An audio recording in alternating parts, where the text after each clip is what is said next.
Assalamualaikum warahmatullahi wabarakatuh.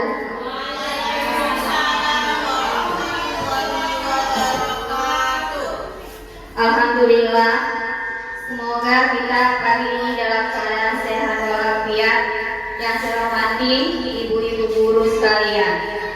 Baiklah, saya berdiri di sini bukan saya untuk mengajari, saya di sini hanya untuk berbagi, mengimbaskan apa yang sudah saya dapatkan beberapa bulan ini dalam pendidikan guru penggerak angkatan 9, yaitu mengimbaskan kepada ibu-ibu dalam modul 1.4 yaitu budaya positif.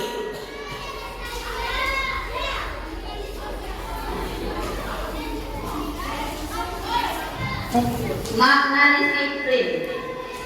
Sebelumnya, mari kita tanyakan ke diri kita sendiri, bagaimana kita berperilaku, mengapa kita melakukan segala sesuatu, apakah kita melakukan sesuatu karena adanya dorongan dari lingkungan atau dorongan yang lain. Terkadang kita melakukan sesuatu karena kita menghindari rasa sakit atau ketidaknyamanan. Terkadang kita juga melakukan sesuatu untuk mendapatkan apa yang kita mau. Pernahkah ibu-ibu guru melakukan sesuatu untuk mendapat senyuman atau pujian dari orang lain, untuk mendapat hadiah atau untuk mendapatkan uang? Apalagi kira-kira alasan orang melakukan sesuatu. Nah, ibu-ibu sekalian, makna disiplin itu sudah biasa kita dengar dan kita terapkan di sekolah kita ini, seperti peraturan-peraturan yang ada di sekolah kita. Ibu-ibu juga sekalian sudah mengerti bahwa ada beberapa peraturan yang ada di sekolah kita dan kita juga semua sudah mulai menerapkannya dengan baik.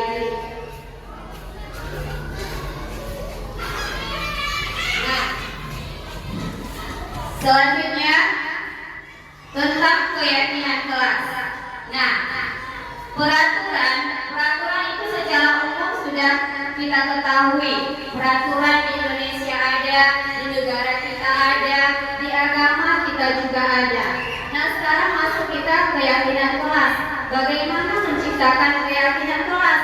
Kenapa di kelas itu tidak disebut dengan peraturan? Nah, kenapa keyakinan?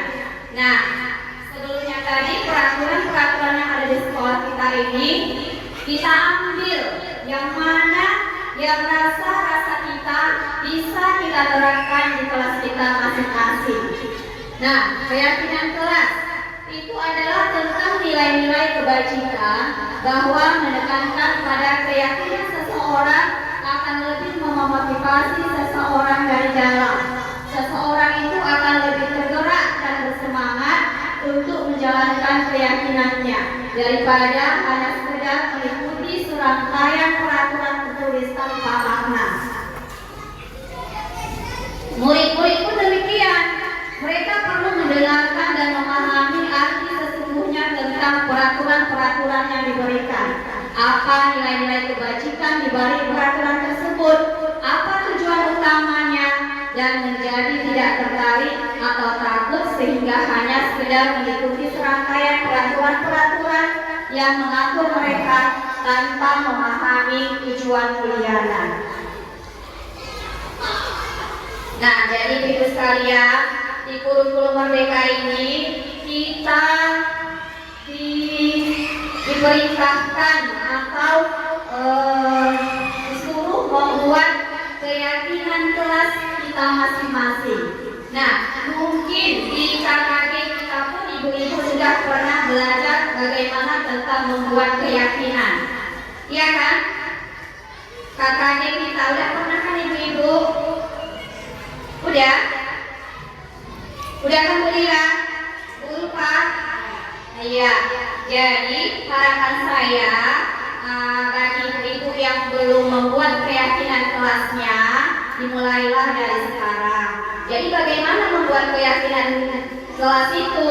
Nah, cara membuat keyakinan kelas itu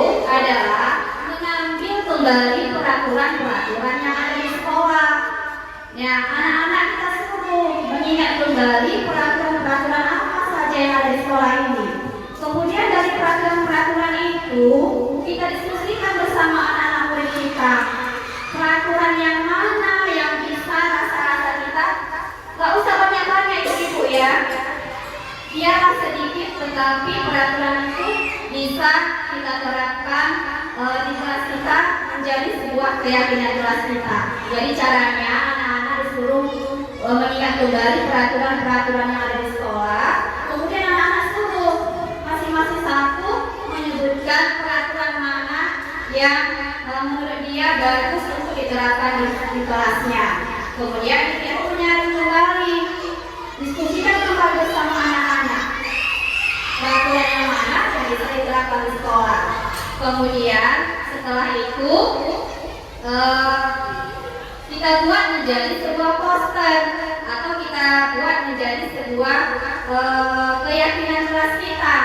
Lalu kita tempellah di dinding seperti yang sudah saya buat sini tentang keyakinan kelas 4G SDN 01 Panai Tengah.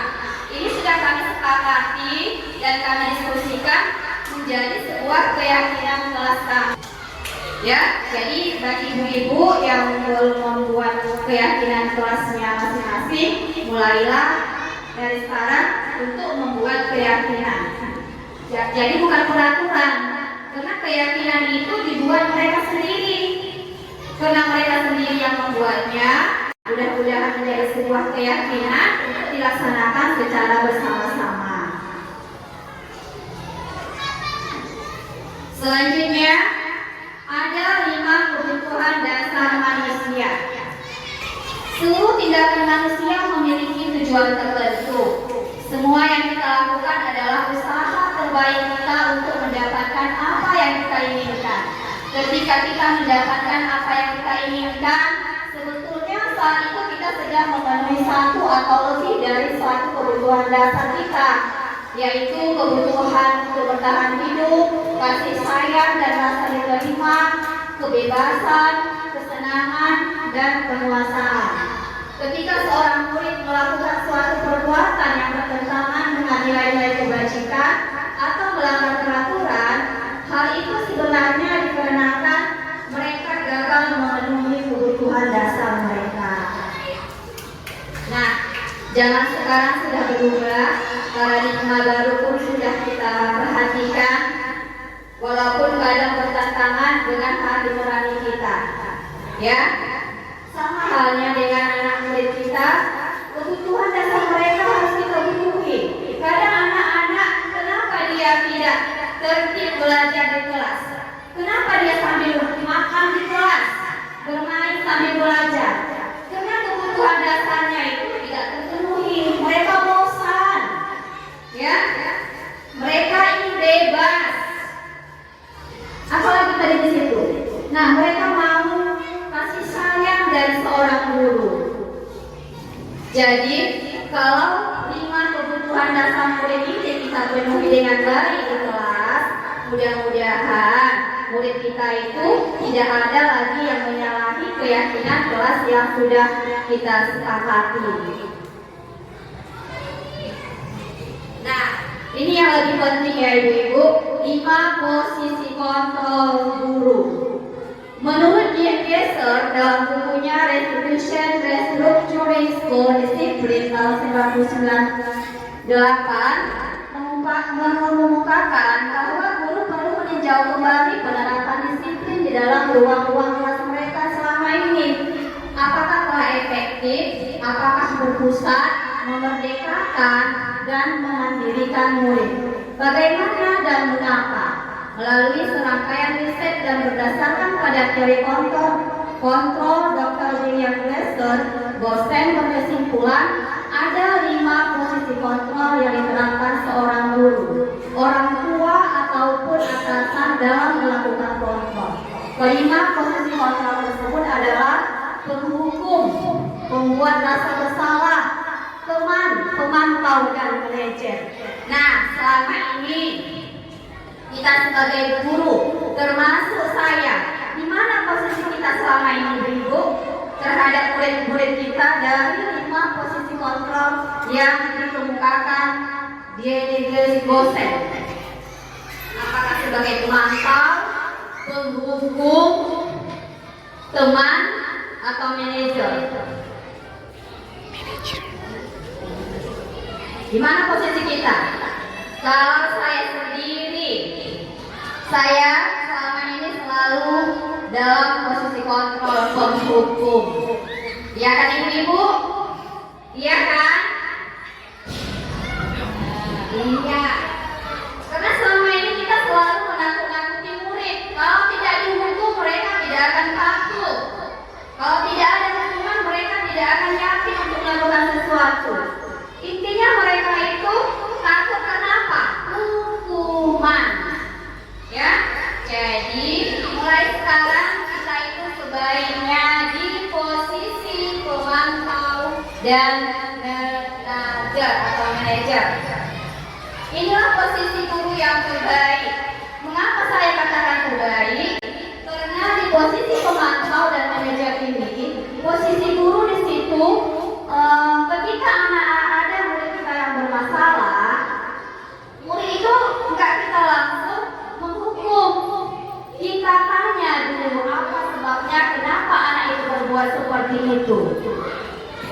Sebenarnya kita pun sudah melakukan hal tersebut, tetapi kita tidak tahu apa itu cara menyelesaikan masalah murid. Nah, selanjutnya ini ada cara atau nama langkah-langkah menyelesaikan kasus yang terjadi pada murid dengan menerapkan segitiga restitusi. Langkah-langkahnya ada 3 ibu ya. Yang pertama, menstabilkan identitas.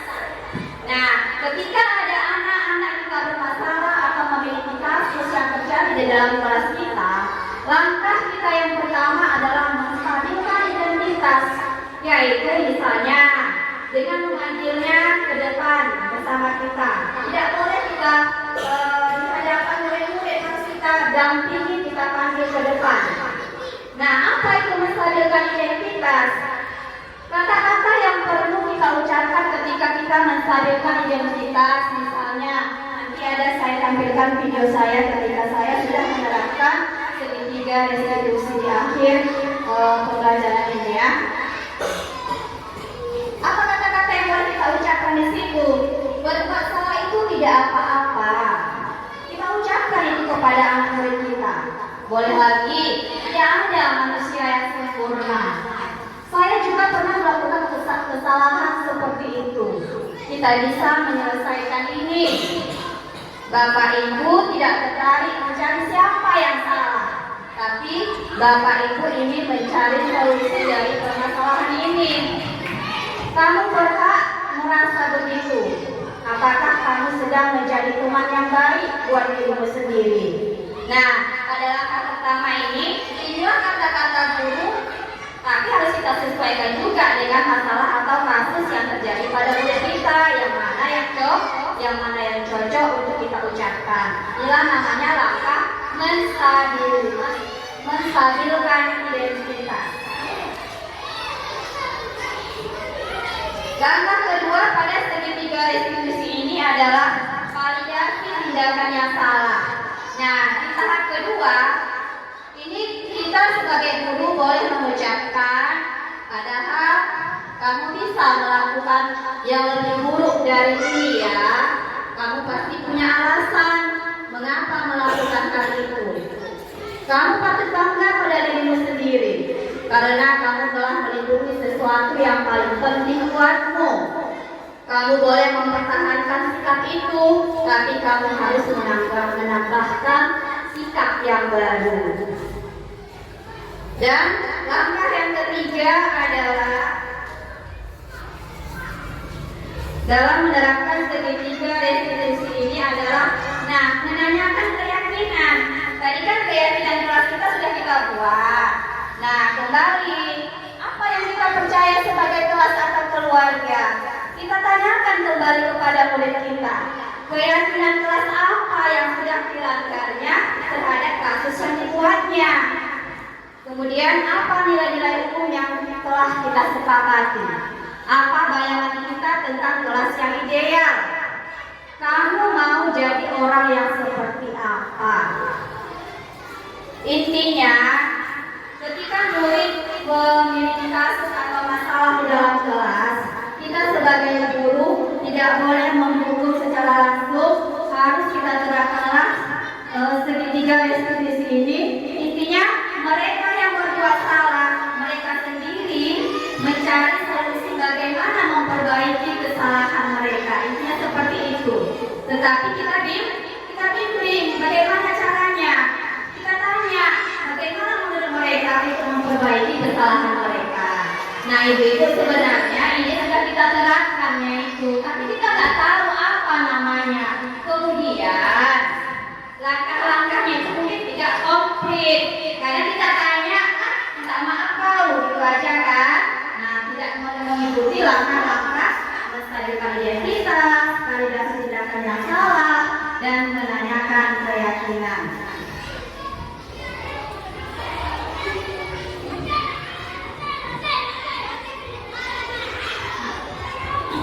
Itu contoh pernah saya PDF-kan, ini berbentuk video.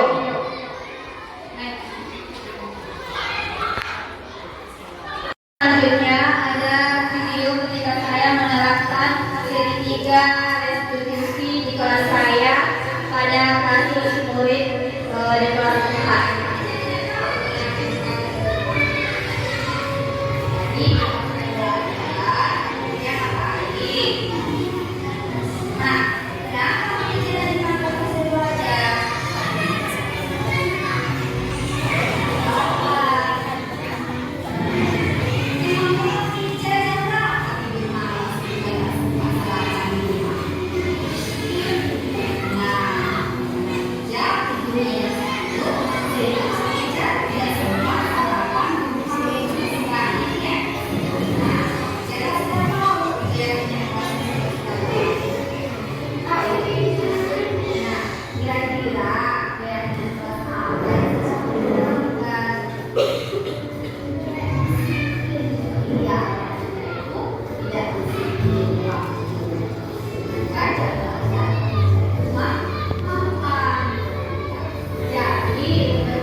Ibu-ibu sekalian, inilah skenario yang telah saya terapkan di kelas saya dengan kasus anak yang makan ketika belajar. Itu sudah sangat tidak sehari-hari yang diberikan ketika belajar anak yang sedang makan.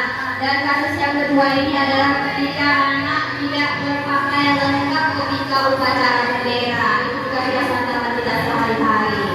Nah, mudah-mudahan apa yang saya sampaikan dan saya imbaskan kepada ibu pada hari ini menjadi pembelajaran buat kita semua untuk menerapkan budaya positif di SDN 01 pada tengah ini menjadi budaya yang lebih baik dan menerapkan masing-masing keyakinan kelas yang sudah kita buat. Terima kasih saya ucapkan kepada ibu untuk waktunya. Saya akhiri. Assalamualaikum warahmatullahi wabarakatuh.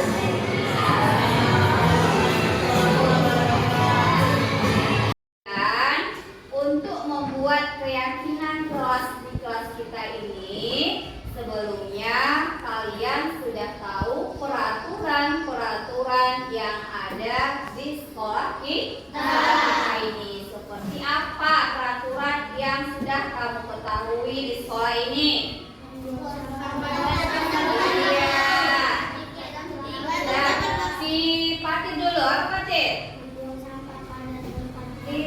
buang sampah pada tempatnya itu salah satu termasuk peraturan-peraturan yang ada di sekolah kita ini.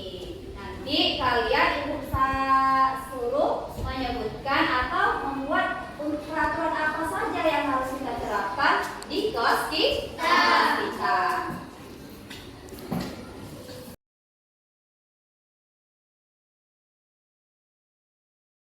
Assalamualaikum warahmatullahi wabarakatuh. Saya Dalia kelas 4B SDN 01 Tengah. Saya senang membuat keyakinan kelas bersama Ibu Irmalia, mengajarkan kepada kami untuk selalu membiasakan budaya Islam. Terima kasih Bu Irma. Assalamualaikum warahmatullahi wabarakatuh. Assalamualaikum warahmatullahi wabarakatuh. Saya Puji Rahayu sebagai guru kelas 1B mengucapkan terima kasih kepada Ibu Irmalia yang telah berbagi atau mengimbaskan budaya positif. Mudah-mudahan penerapan kedepannya lebih baik untuk meningkatkan kualitas SD Negeri 01 Panai Tengah. Akhir kata, Assalamualaikum warahmatullahi wabarakatuh.